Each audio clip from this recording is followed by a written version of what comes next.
The questions we've got today come from a variety of sources. Those of you listening in who have commented in previous live streams, or you've just sent in actual questions, or it's actual questions from some of our clients. We're going to go through those. Now, remember, I'm answering questions as a lawyer. While I am a lawyer, I am not your lawyer. Remember to talk to somebody who's actually your attorney before making any decisions. Otherwise, all of this is just for fun and entertainment. Your situation almost certainly will be different.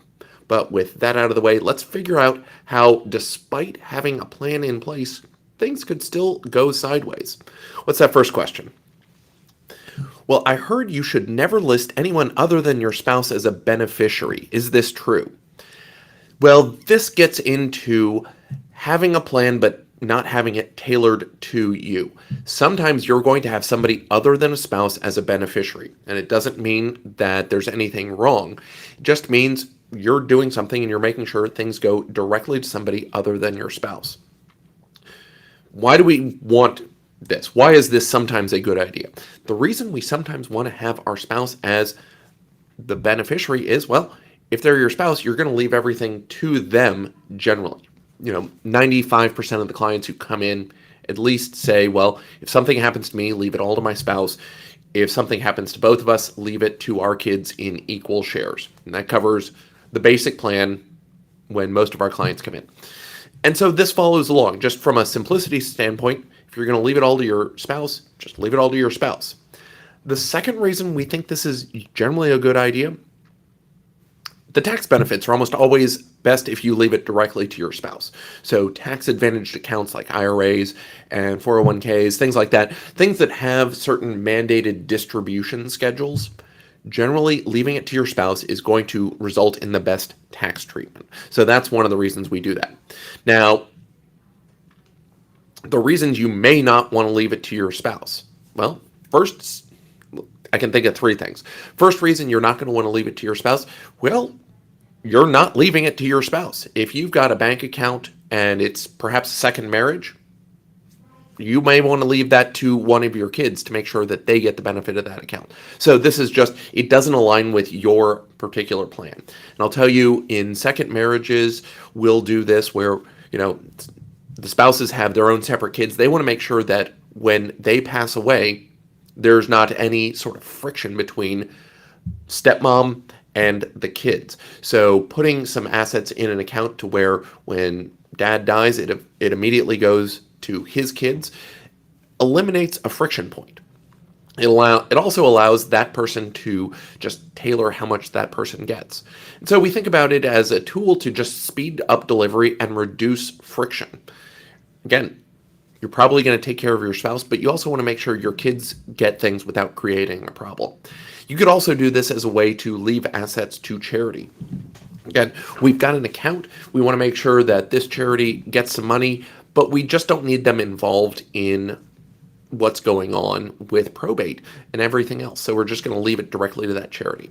Reason number two that I'd want to think about this, well, the taxes really aren't the driving concern for whatever reason. We're going to leave it to this person because we want them to just have that account, and the tax planning isn't the primary reason. Again, if we're thinking about a charity, that could be a reason. It's just we're leaving it to that charity. The charity doesn't care about the income tax consequences because they're a nonprofit, and their status with the IRS means that they can take all those assets out of the IRA immediately, not pay any income tax on it. So reason number one, we're getting stuff directly to a beneficiary.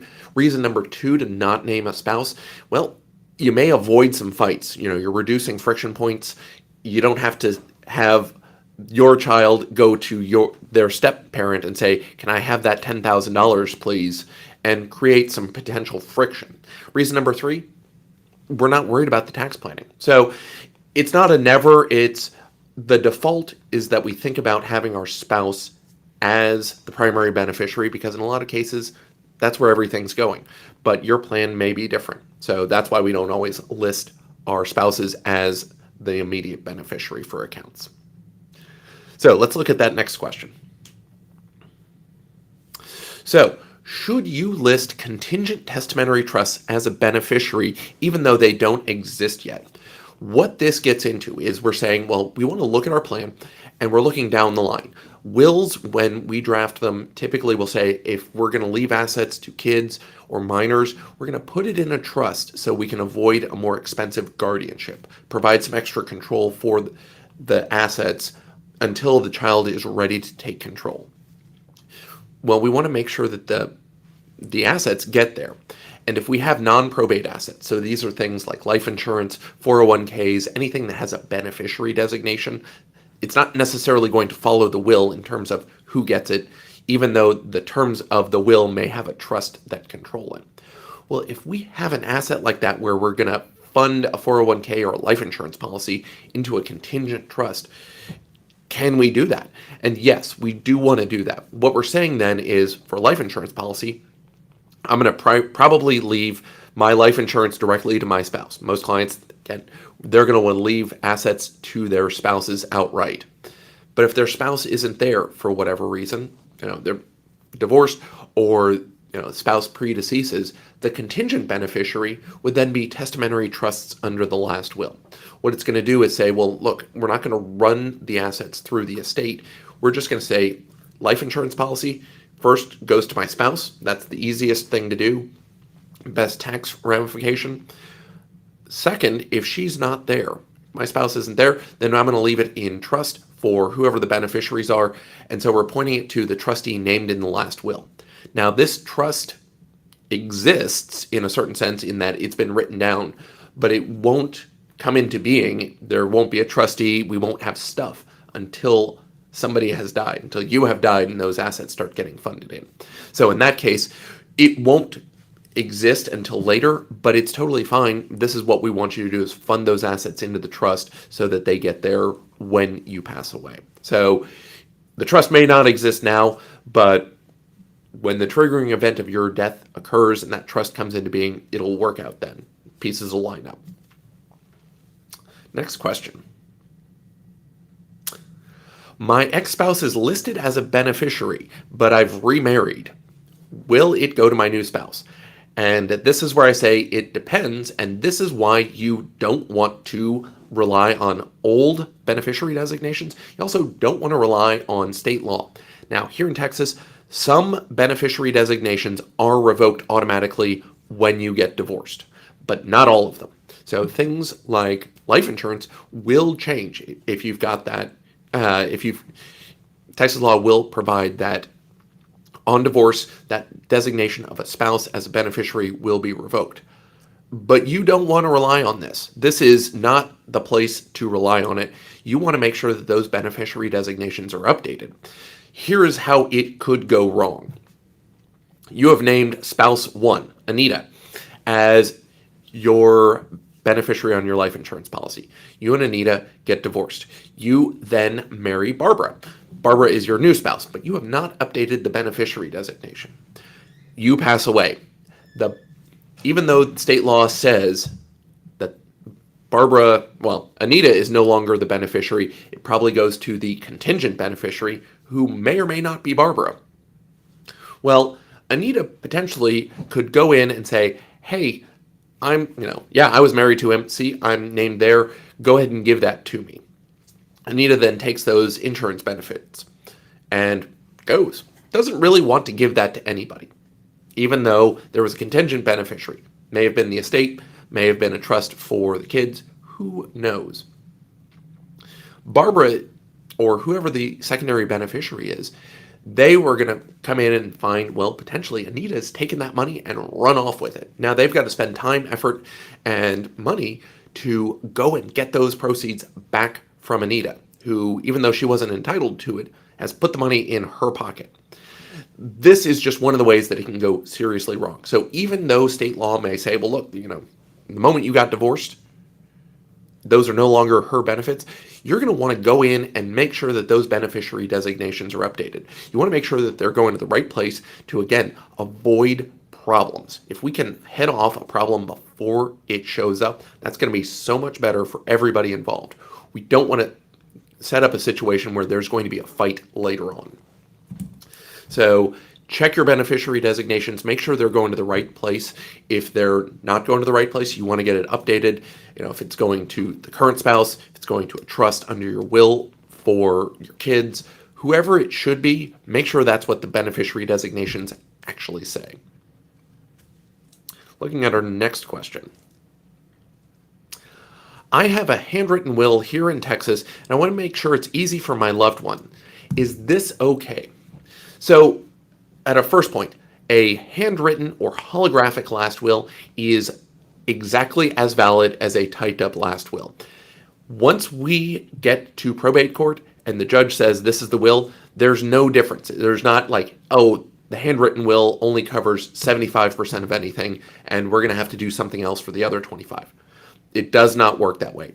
A handwritten will, you could have a 45-page typed will that does exactly the same thing as a 45-page handwritten holographic last will. Nobody wants to handwrite 45 pages of their will. So during COVID, we were using this to our advantage because holographic last wills, handwritten last wills here in Texas, don't have to have witnesses. You just need to handwrite it yourself. And that is perfectly valid. A typed last will requires that the testator, the person writing the will, not only sign it, but you need 2 other witnesses to witness that document. It's just one more thing that you have to do. So during COVID, we wanted to use this because we didn't want to be around other people. We used holographic last wills to say, everything I have left, put it in my revocable management trust. And we're done. It was easy. We could just have that will be valid. Now, both holographic last wills and typed last wills, we want them to be what is known as self-proved, which means we can have them admitted to probate without any testimony from witnesses or the notary about how the will was executed. This can be done at a later time after the will is signed, but generally your lawyer's going to say, hey, you're coming in, we're going to get it signed and self-proved at the same time. Notary's going to notarize it, we're going to move on. For holographic wills, we're going to do the same thing. Notary's going to notarize that, yes, that was your will, that you still liked it, you hadn't revoked it, that it is a valid will.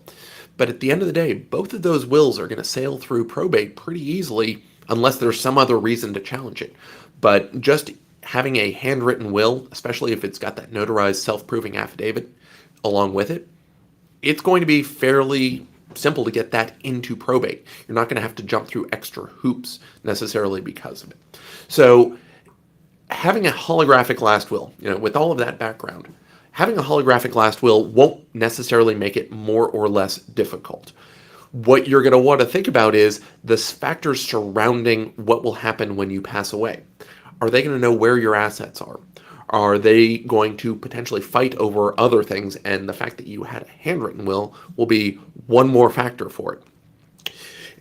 There are just other things that are going to go into whether or not probate will be easy or difficult for someone because of the people involved, the assets that you have, just other things swirling around your life that may make it more difficult.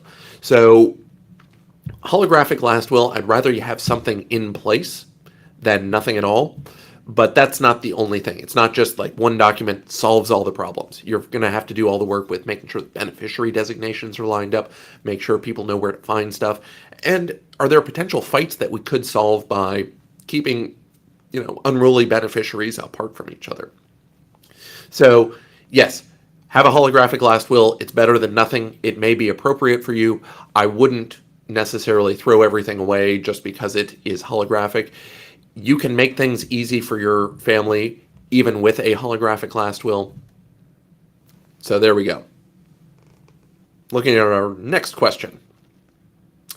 I think my wife might want a divorce. Can a trust protect my assets I brought into marriage? So there are 2 ways of looking at this. Way number 1, you are married now. Can I take my stuff and put it in a trust and protect it from my wife? Well, unfortunately, that ship has sailed because the only way to protect them from your wife is going to you're going to need a divorce. And as part of that divorce, they're going to start pulling those assets apart and categorizing this is who owns what. This is separate property, this is community property. If it's separate, That's yours. So just putting it in a trust won't necessarily protect anything, as though you're trying to protect it from some judgment creditor who's suing you because you did something that brought you a lawsuit. What it could do, a trust could help just by segregating what is yours, but the reality is you're still going to need to prove that that was actually your stuff.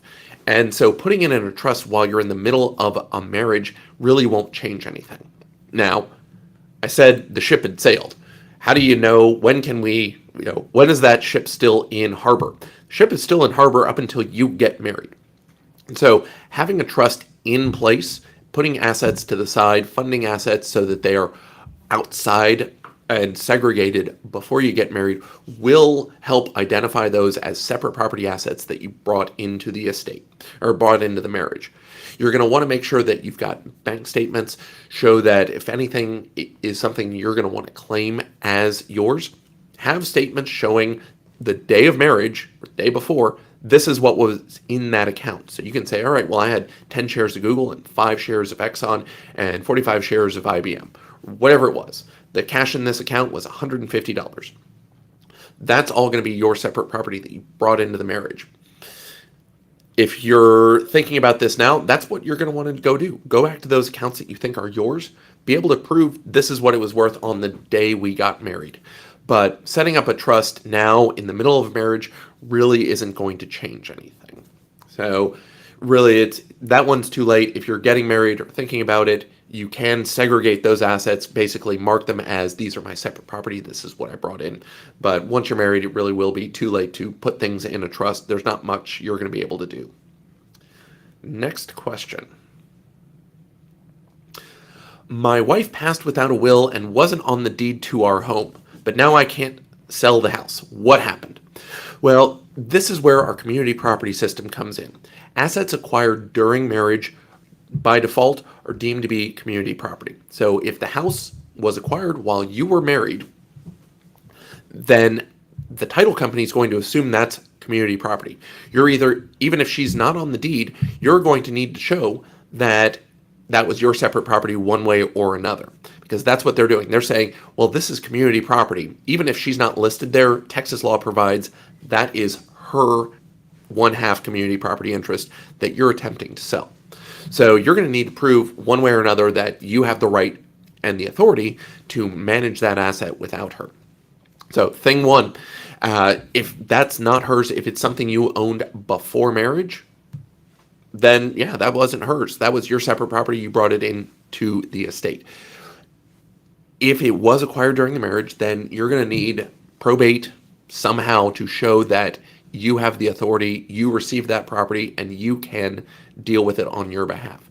So what is happening is that the community property system ultimately is saying, we think this belongs to you. The title company is saying, we know that there's going to be a potential claim that your wife passed without a last will, and the property goes not necessarily just to you as the surviving spouse. It may go to kids she had from a different marriage, a bunch of different places it could have gone. They need the certainty that there's not going to be some claim that pops up later that says, hey, that's actually my property. So this is why, again, having a simple will in place, making sure you've got something that provides who gets what, even if there were no interest, you still want to make sure that those assets get to the right place. Next question. My husband had a will when he died. Why is it still so complicated to handle his affairs with a clear, valid will that says who gets what? We get this a lot. Why is this taking so long? We've got a will, what gives?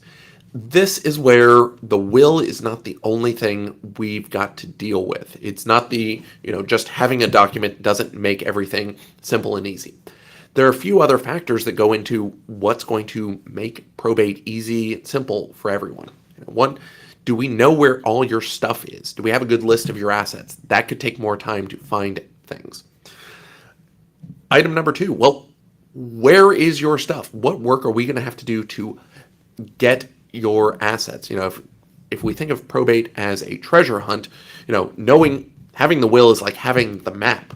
but it doesn't say, well, you're going to have to dig 25 feet down through bedrock to get to the treasure. So what work are we going to have to do to go collect these assets? Beyond that, are there debts that we have to deal with? We can't just passing something to somebody doesn't give them the asset. They're going to have to do some work to collect it. What about the beneficiaries? We may have to wrangle beneficiaries to get them to deal correctly with this. Are we going to have to resolve some old fights among the family members before we toss things out? Finally, just other things going along. Resolving debts. Do we need to do an accounting for the estate? There are a lot of other things that just go in wrapping up someone's final affairs that just having a will doesn't put all of those issues to rest. The will is really a guide for who gets what after you've sorted out all of those remaining tasks for the estate. And so that's where we look at it, is what else are we going to have to do in terms of gathering assets, paying off debts, and then getting what's left to those beneficiaries. So that was our last question for today. Thanks so much for joining in. We'll be back in 2 weeks with another live stream. Make sure that you let us know what questions you have so we can address them in a future live stream. Thanks so much.